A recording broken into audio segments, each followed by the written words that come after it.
मौत के बाद आत्मा के साथ क्या किया जाता है? बुद्ध ने एक तीर के जरिए शिष्य को दिया उत्तर। आगे हम इस कहानी में विस्तार से जानेंगे।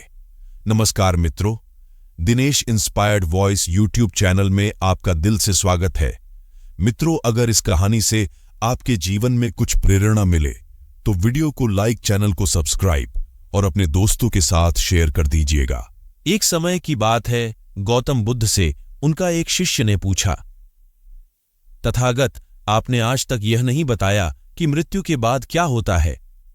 उस शिष्य की यह बात सुनकर गौतम बुद्ध मुस्कुराए। फिर उन्होंने उससे पूछा, पहले मेरी एक बात का जवाब दो। अगर कोई कहीं जा रहा हो और अचानक कहीं से आकर उसके शरीर में एक जहर भरा तीर लग जाए तो उसे क्या करना चाहिए?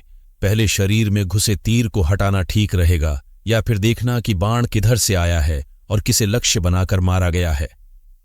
शिष्य ने कहा, पहले तो शरीर में घुसे तीर को तुरंत निकालना चाहिए, नहीं तो जहर पूरे शरीर में फैल जाएगा। गौतम बुद्ध ने कहा, बिल्कुल ठीक कहा तुमने। अब यह बताओ कि पहले इस जीवन के दुखों के निवारण का उपाय किया जाए या मृत्यु की बाद की बातों के बारे में सोचा जाए? जो हमारे वश में है ही नहीं, उसका विचार ही क्यों करना? किसकी मृत्यु कब आएगी, ये सिर्फ परमात्मा जानता है। मनुष्य के हाथ में सिर्फ कर्म करना है। उसे उन विषयों के बारे में सोचकर वक्त बर्बाद करना ही नहीं चाहिए जो बातें उसके हाथ में है ही नहीं।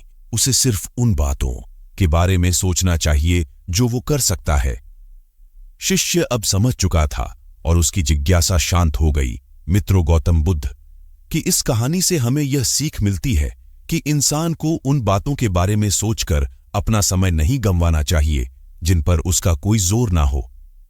हमेशा उन बातों के बारे में ही विचार करें जो आपकी परेशानियों को कम कर सके, समाज को जिससे फायदा हो या किसी इंसान की मदद हो।